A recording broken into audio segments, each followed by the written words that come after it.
A direct letter to shareholders on May 29, 2025, stated that GM could lose up to $5 billion this year as a result of Trump's new auto tariffs. Instead of a single shutdown, a series of supplier closures, temporary layoffs, and shift reductions occurred from Detroit to Ontario. As employees feared for their jobs, Wall Street cut projections. The challenge now becomes, how long can the line remain silent before breaking? Up to 50,000 jobs may be at risk, according to economists. The billion-dollar wedge, tariffs.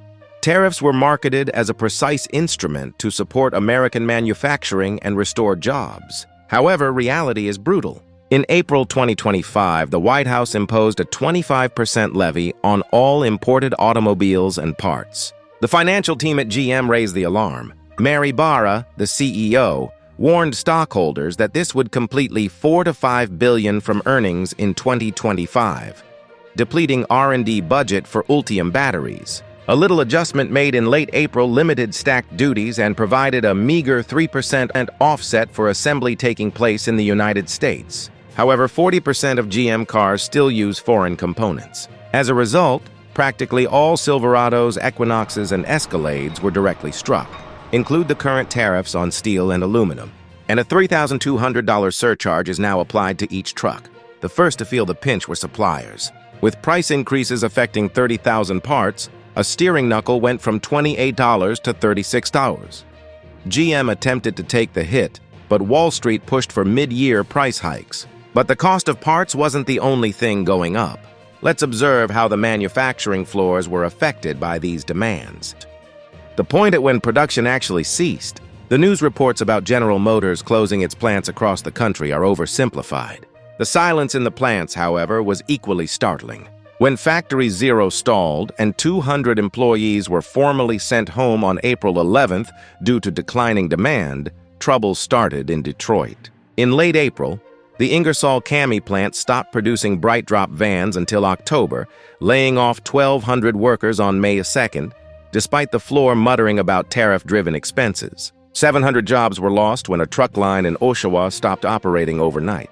Temporary employment ads disappeared and trailers sat empty in lots. Adient and other suppliers shut down 2 operations in Tennessee, eliminating 400 union positions. This was referred to as elastic idle by executives. A break until the flow of components is restored, but every week of inactivity reduces margins and hurts local economies. Overnight, Michigan eateries saw a 40% drop in patronage, while an Indiana establishment threatened to lay off half of its employees. After taking notice, Wall Street slashed GM's projection by 18%.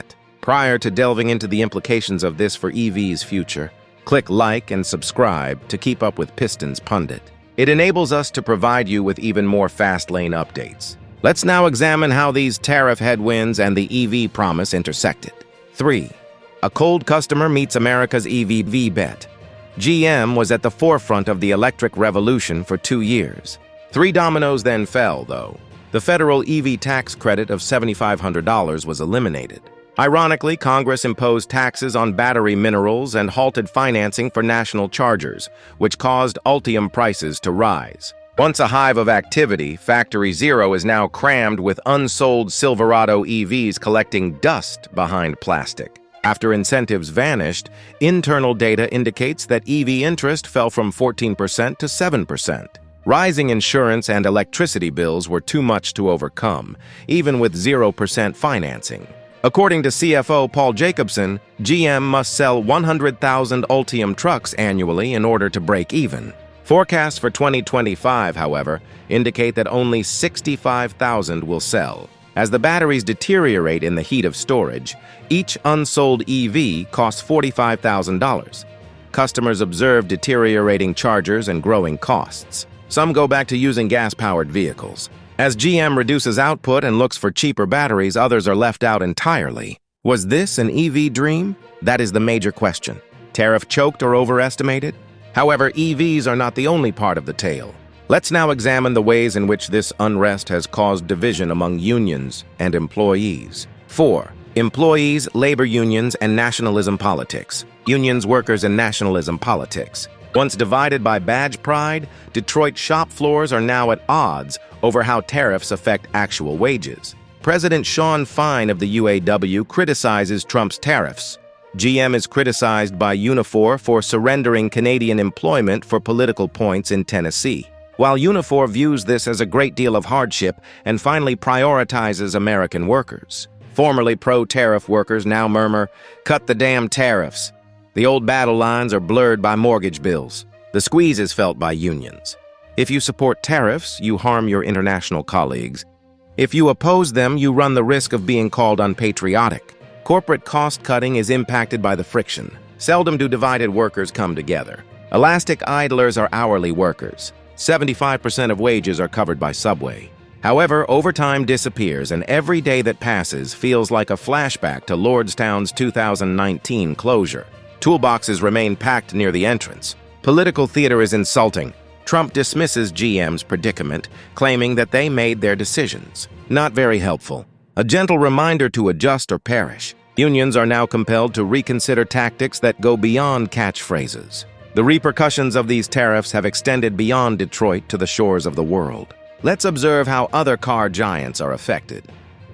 Stellantis, Volvo, Hyundai, and GM Korea are examples of ripple effects. The effects of GM's tariff issues extend well beyond its logo. Windsor, Stellantis. A roller coaster is planned for 12 weeks at Canada's last minivan facility, resulting in 900 job losses in Michigan and Indiana. Midwest vendor, there are so many unsold Pacificas in the lots.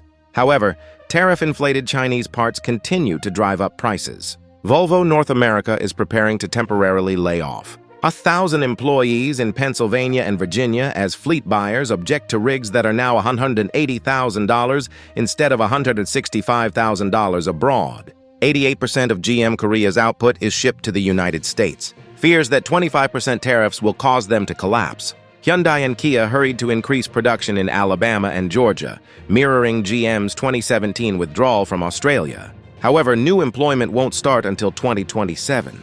Even supply chains are under stress. It is now a fee risk to cross the border, as a Mexican piston can do so 3 times each. A customs blunder cost one Ontario supplier $1.2 million in a single week. Talk of a new era of layoffs is spreading over the world. Thus, there are reverberations everywhere. How does GM intend to relaunch those lines?